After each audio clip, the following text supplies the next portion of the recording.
I'm very excited to share with you all some announcements regarding new content I will regularly be releasing on this channel, and also a weekly reading group to explore these topics together in depth. So for those of you who don't know me, my name is Neo-Platonism, and I am a philosophy lecturer with more than a decade of experience inside and outside the classroom. My training is in analytic philosophy, and I've taught many subjects inside this area in the classroom.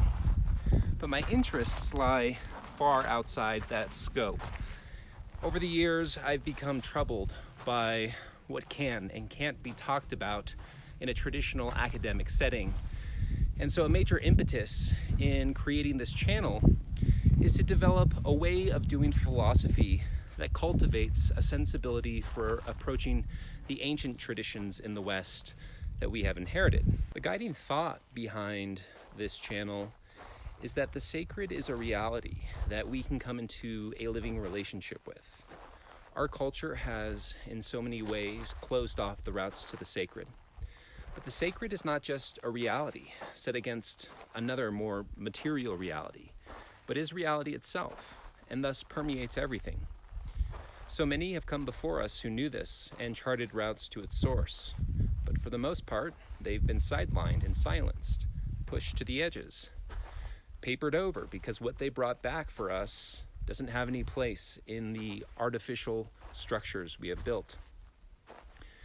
Those artificial structures are collapsing all around us, and we all intuitively feel it. The insane means-ends logic that only makes room for our tiny human concerns. And yet many of us are gripped by an inconsolable yearning for a reality that we have tasted somewhere in the secret of our hearts. Everywhere we turn, though, its reality is denied, explained away, or put into a tiny, convenient little box like mysticism, spirituality, or esoteric philosophy. Easy and convenient ways to distance ourselves from the immensity and significance of this reality. I do this too, and it's no easy task to have to keep on remembering. So this channel is both a demand on myself as well as an invitation to all you to keep on remembering the sacred. We all have a part to play in this sacred drama. I'm currently working on a series of videos that I plan to release over the coming weeks on Jung's psychology of the transference, which has been informing many of the personal experiences I've been undergoing. In this text, Jung provides a phenomenological hermeneutic of what I take to be a primordial or archaic phenomenon, which he translates into the language of analytical psychology by way of Western European alchemy.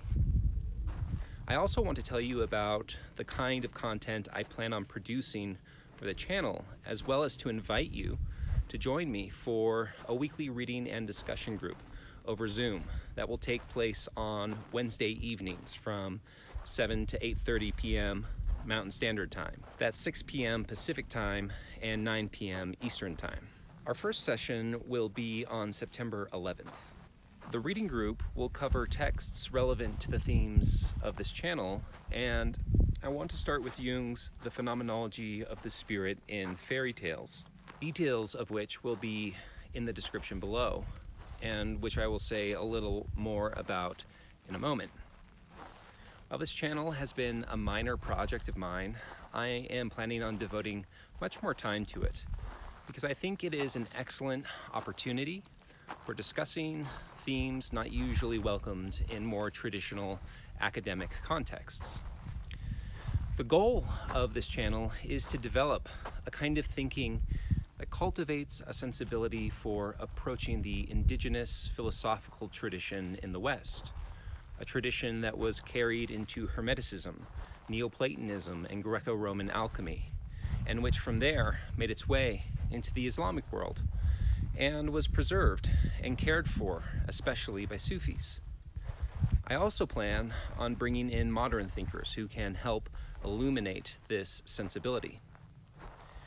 Over the years, I have been asking myself this question repeatedly: what is philosophy?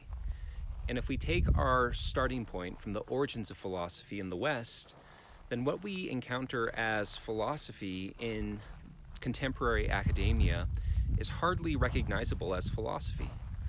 The first philosophers were seers, prophets, visionaries, and magicians, bringing a divine science back from another world.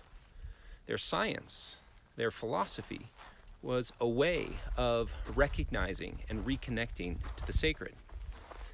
Yes, logic, mathematics, empirical observation, and analysis were central to their method, but so were riddles and enigmas, poetry and confounding paradox, magic and mystery. Their science was grounded not in the artificial constructions of human reason or the conventional standards of the social world, but rather in the reality of the sacred, whose laws were seen to constitute and determine the laws of the conventional realities we inhabit. Contemporary philosophy and mainstream culture have completely forgotten and neglected the sacred reality from which it sprang. A devastating reversal that does nothing to negate the reality of the sacred, but which only serves to make its effects more catastrophic. So I previously mentioned I am currently working on a series of videos on Carl Jung, who I believe can help us undertake this act of re-remembering. While certainly aspects of Jung's theoretical apparatus today seem outdated, I do believe that this is a misleading appearance stemming from a misunderstanding of Jung. Jung's psychological theories are not intended to be taken as doctrine. Something deeper lies behind them. In fact, the idea that one could be a Jungian is quite ironic, given that the thrust of Jung's work is to develop and live the utterly unique expression of the sacred ground out of which we grow. No one else can do that for us, not Jung or his followers. The weight of that responsibility lies on ourselves. Jung was a magician, a prophet who used logic and empiricism, along with paradox, enigma, and trickery, to bring us back to ourselves.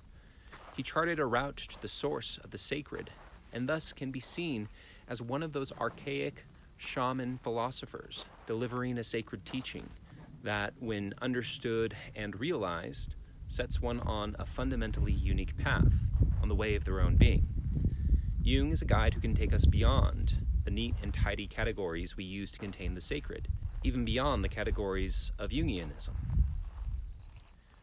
I am also planning on spending some time on Martin Heidegger, because I think that Heidegger's phenomenological hermeneutic helps elucidate that journey back to the sacred and provides a point of convergence with Jung, their differences aside, in a restoration and re-remembering of the primordial, and is thus fertile soil in which our unique natures can take root. Not a merely theoretical approach, but a call to return to that primordial thinking that lights up the authentic possibilities of Dasein's being in the world. The point is not to become Heideggerians, but to appreciate the paths that he forged, and forge our own paths from there, all the way back to the root of being. All of this I see as preparatory work that can help develop the right kind of sensibility for approaching those traditions that touched and preserved the reality of the sacred most directly, the indigenous philosophical traditions in the West, its transmission into the traditions of the early Hellenic world, from which it migrated to the Islamic world and into Sufism, and then its subsequent transmission back into the West in European alchemy and Hermeticism, and certain forms of idealism, mysticism, and romanticism, and up to our own time in figures such as Heidegger and Jung. Clearly, all of this will require more justification along the way, and certainly the map will have to be redrawn numerous times over. But this, in a nutshell, is the project I plan to unfold on this channel. I'd like to invite anyone who is interested in exploring these themes to a weekly reading group over Zoom that will take place on Wednesday evenings from 7 to 8:30 Mountain Standard Time. The first session, which will be on September 11th. I want to start with Jung's The Phenomenology of the Spirit and Fairy Tales. This is contained in The Archetypes and the Collective Unconscious, Collected Works, Volume 9, Part 1. And if there is sufficient interest in the group, I will open to the group what texts we might cover next. If you'd like to join, I have posted the Zoom link in the description below. If you don't have a copy of the text and would like a PDF version, send me an email at liminalmatrices@gmail.com with a request, and I will get you a copy. So thank you to all of you who have already subscribed to this channel. I plan on releasing more here in the coming weeks and months, and am very excited to step out on this journey with you all. Be well, my friends.